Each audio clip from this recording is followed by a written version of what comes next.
Greater Bengaluru ಪ್ರಾಧಿಕಾರದಡಿ ರಚನೆಯಾಗಿರುವ ನಗರ ಪಾಲಿಕೆಯ ಚುನಾವಣೆಯಲ್ಲಿ ಸ್ಪರ್ಧಿಸುವುದಕ್ಕೆ ಶೇಕಡಾ 50ರಷ್ಟು ಮಹಿಳೆಯರಿಗೆ ಮೀಸಲಾತಿ ನೀಡುವುದಕ್ಕೆ ಕಾಂಗ್ರೆಸ್ ಸರ್ಕಾರ ಬದ್ಧವಾಗಿದೆ ಎಂದು ಮಾಜಿ ಸಂಸದ ಡಿಕೆ ಸುರೇಶ್ ಹೇಳಿದರು.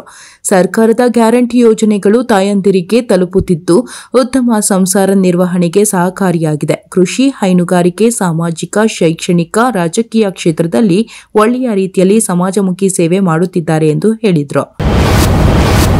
ಉತ್ತರ ಕನ್ನಡ ಜಿಲ್ಲೆ ಗೋಕರ್ಣದ ಗುಹೆಯಲ್ಲಿ ವಾಸವಾಗಿದ್ದ ರಷ್ಯಾ ಮಹಿಳೆ ಮತ್ತು ಆಕೆಯ 2 ಪುತ್ರಿಯರು ಸ್ವದೇಶಕ್ಕೆ ವಾಪಸ್ಸಾಗಲು ಅಗತ್ಯ ಪ್ರಯಾಣ ದಾಖಲೆ ಒದಗಿಸುವಂತೆ ಕೇಂದ್ರ ಸರ್ಕಾರಕ್ಕೆ ಹೈಕೋರ್ಟ್ ಸೂಚಿಸಿದೆ. ಮಹಿಳೆಯ ಪತಿ ರಷ್ಯಾ ನಿವಾಸಿ ಡೋರ್ ಶ್ಲೋಮೋ ಗೋಲ್ಡ್ ಸ್ಟೈಲ್ ಸಲ್ಲಿಸಿದ ಅರ್ಜಿ ವಿಚಾರಣೆ ನಡೆಸಿದ ನ್ಯಾಯಮೂರ್ತಿ ಬಿಎಂ ಶ್ಯಾಮ್ ಪ್ರಸಾದ್ ಅವರ ಪೀಠ ಕೇಂದ್ರ ಸರ್ಕಾರಕ್ಕೆ ಈ ಸೂಚನೆ ನೀಡಿ ಅರ್ಜಿ ಇತ್ಯರ್ಥಪಡಿಸಿದೆ. ಆಂಧ್ರಪ್ರದೇಶದಲ್ಲಿ ಮತಾಂತರವನ್ನು ನಿಯಂತ್ರಿಸುವ ಉದ್ದೇಶದಿಂದ ಟಿಟಿಡಿಯು ದಲಿತರ ಕಾಲೋನಿಯಲ್ಲಿ 5,000 ಶ್ರೀನಿವಾಸ ಸ್ವಾಮಿ ದೇವಸ್ಥಾನಗಳನ್ನು ನಿರ್ಮಿಸಲು ಮುಂದಾಗಿದೆ. ಸಿಎಂ ಚಂದ್ರಬಾಬು ನಾಯ್ಡು ಅವರ ಈ ನಡೆಯನ್ನು ಬಿಜೆಪಿ ಸ್ವಾಗತಿಸಿದೆ. ಭಾರತೀಯ ಜನತಾ ಪಾರ್ಟಿ ಈ ನಿರ್ಧಾರವನ್ನು ಸ್ವಾಗತಿಸುತ್ತದೆ. ಈ ಹಿಂದೆ ಸಮೃದ್ಧ ಸೇವಾ ಫೌಂಡೇಶನ್ ದಲಿತರ ಬಡಾವಣೆಯಲ್ಲಿ 800ಕ್ಕೂ ಅಧಿಕ ದೇವಸ್ಥಾನ ಸ್ಥಾಪಿಸಿದೆ.